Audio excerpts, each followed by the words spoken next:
भनेसी आफ्नै गाममा नि चिनेनन् मलाई।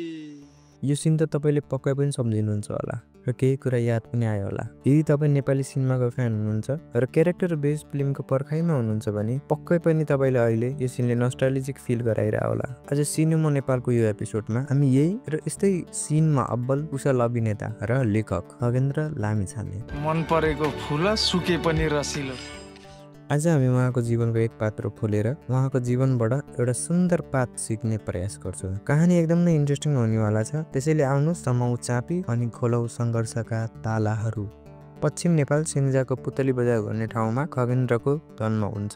बालपनदेखि नै अध्ययन, ड्रामा र नाटकमा विशेष रुचि राखेका खगेन्द्र सिङ्जामै उनी र उनका केही साथीहरू मिलेर फरक फरक ड्रामा कन्टेस्टहरूमा पनि संलग्न हुने गर्थे, जसले गर्दा खगेन्द्रमा एक्टिङको पीडा अझै गहिरो रूपमा पस्न पुग्यो। खगेन्द्रले अब एक्टिङ सिकेर यसै फिल्ममा आफ्नो करियर बनाउँछु भनेर सोच्छन् र सिङ्जा छोडेर काठमाडौँको ठुलो सहरमा आफ्नो सपना पछ्याउँदै पुग्छन्। काठमाडौँ आएको केही समयपछि उनी नाचघरमा नाटक लेखन र एक्टिङमा काम गर्न सुरु गर्छन्। यही क्रममा 2003मा लेजेन्डरी एक्टर अनुप बरालको डाइरेक्सनमा र सरू वक्ताको लेखनमा रहेको सिरुमा रानी नाटकमा उनी मुख्य रोलमा खेल्ने मौका नि पाउँछन्। यो उनको पहिलो ड्रामा थियो र यस्तै 2004मा अनुप बरालकै डाइरेक्सनमा रहेको अर्को नाटक कत्रोमा उनी फेरि मुख्य पात्रको भूमिका निभाउँछन्। आफ्नो एक्टिङ स्किलमा आफूलाई प्रुभ गरिसकेका लामिछाने अब स्क्रिप्ट राइटिङमा पनि केही गर्छु भनेर अघि ल्याउँछन् र यस्तै 2007 सालमा पीडा गीत र 2008मा हजुरबाको कथा नाम गरेका सोलो ड्रामामा अभिनय गरे, जसका लेखन,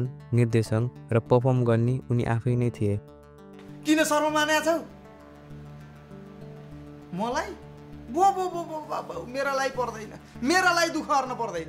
र 2008 सालमा मायादेवीका सपना नामको अर्को नाटकमा मुख्य अभिनेताको रूपमा ऊ प्रस्तुत भए। यसको साथसाथै उनले अभिनय इन्टरनेसनल र नेसनल ड्रामाहरूमा पनि एज अ डाइरेक्टर 5वटा ड्रामामा प्रस्तुत भए, जसमध्ये BBC मिडिया एक्सन सँगको कोलाबोरेसनमा उनले बनाएको ड्रामा कथा मिठो सारङ्गीले ती बेला इन्टरनेसनल अवार्ड जित्न पनि सफल भएको थियो। खगेन्द्र लामिछाने एउटा सामान्य ठाउँबाट उदाइएका कुशल कलाकार थिए, त्यसैले उनले सामान्य ठाउँदेखि नाटक गराउँदै सिनेमा घरको ठुलो पर्दासम्म आफूलाई देख्न चाहन्थे। यसै चाहनालाई पूरा गर्ने दूतमा उनी मनोज पण्डितद्वारा निर्देशित नेपाली चलचित्र बादशालामा अभिनय गर्ने मौका पाए। यो उनको ठुलो पर्दामा पहिलो अभिनय थियो। यतिसम्म आइपुग्दा खगेन्द्रले नेपाली सिनेमा जगतमा आफ्नो छुट्टै नाम बनाउन सफल भइसकेका थिए। अभिनय क्षेत्रमा आफूलाई प्रुभ गरिसकेका उनी अब नेपाली फिल्म लेखनमा पनि उनी बेग्लै पहिचानको खोजीमा थिए। यत्तिकैमा त्यो समयमा आफूलाई नेपाली सिनेमाको गेम चेन्जर डाइरेक्टरको रूपमा आफूलाई चिनाइसकेका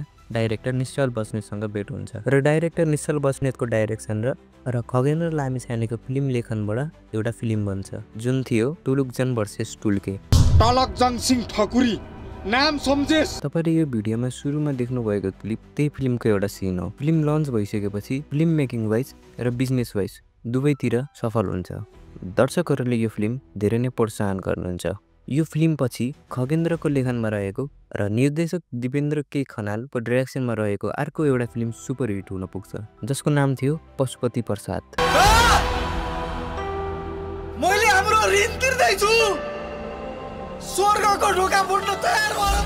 यो फिल्मले खगेन्द्र लामिछानेको नाम नेपाली सिने जगतमा कहिले पनि नमेटिने रूपमा छापिन्छ र फिल्मको लन्च पछि यो फिल्म एकदमै सफल भयो। यस फिल्मबाट उठाइएका विषयवस्तुहरू, देखाइएका क्यारेक्टरहरू जस्तै भस्मे डन, आमा, मितबा, पशुपति प्रसाद र उनका प्रेमिका सबै किरदारहरू नेपाली दर्शकले मजाले रिड गर्न सके र यस फिल्मले 2016मा बेस्ट स्क्रिन प्ले 8 डाइन्स अवार्ड, NFDC अवार्ड र LG अवार्ड जित्न सफल पनि भयो। खासमा लामिछाने कुशल लेखन अभिनेता मात्र नभएर एक चतुर दिमाग भएका पात्र पनि हुन्, किनभने उनले कस्तो सिन कहाँ, कति बेला, कसको मार्फत देखाएर दर्शकहरूको कसरी मन जित्न सफल हुन्छ भनेर उनलाई राम्रोसँग ज्ञान थियो। उनी आफ्नो कामप्रति इमानदार, मेहनती र निष्ठावान छन्। पशुपति प्रसाद बनाउने बेला उनले क्यारेक्टरहरूलाई अब्जर्भ गर्न दिनरात पशुपति आर्य घाट वरिपरि नै बिताउने गर्थे। 2003को सिरुमा रानीदेखि 2013को बन्दशाला हुँदै आफ्नै लेखनमा रहेको र बनेको फिल्महरू टुलुकजन भर्सेस टुल्के